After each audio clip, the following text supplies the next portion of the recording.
Artemis 2 is just really cool. It's a very big deal.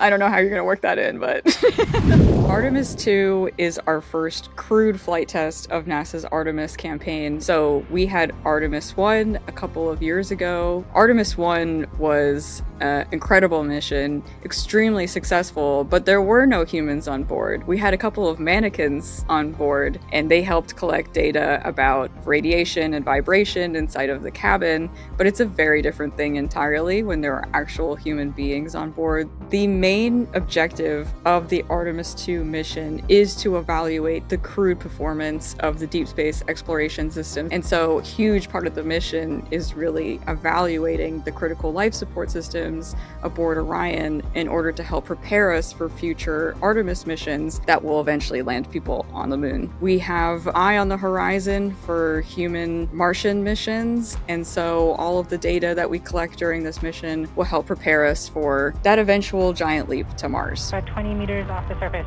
There are 4 astronauts flying aboard Artemis 2, 3 NASA astronauts, and there is 1 Canadian Space Agency astronaut. The spacecraft has a habitable cubic volume of 330 cubic feet. So that's 4 people and about 2 minivans of space. So it's a little cramped. I think like pretty much every minute of their schedule is accounted for. Artemis 2 will be about 10 days. We have maneuvers that get the spacecraft on the path, the trajectory it needs to be on. We also have demonstrations aboard the mission. During the lunar flyby, the astronauts will be making lunar observations. Of course, they need time to eat, to rest, to exercise. Being in weightlessness, it affects bone density and muscle mass, so it's very important that they all exercise every day. And of course, we have time for them to just relax, right? It's been over 50 years since we've sent human beings to the vicinity of the moon. There's a lot of differences between now and then. NASA had Apollo missions from 1969 to 1972, and these missions all landed within the equatorial region of the moon, which means like the center of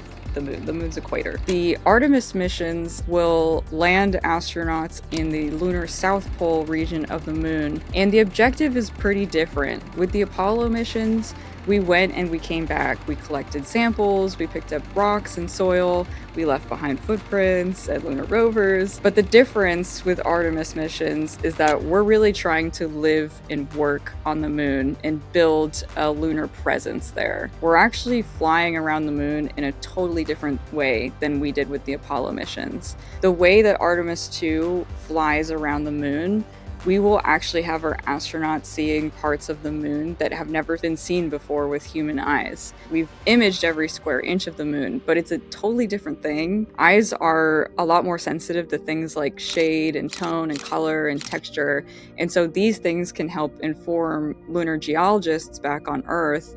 The mission will actually be taking the astronauts into deep space, so when they fly around the moon, they're flying well beyond the moon and they're flying deeper into space than perhaps we ever have before. We actually set the record for how far human beings have flown away from the Earth during the Apollo 13 mission. Depending on when we launch, those astronauts on Artemis 2 might be breaking that record. As we send astronauts into deep space during this mission, we want to monitor how the deep space environment affects the human body and performance.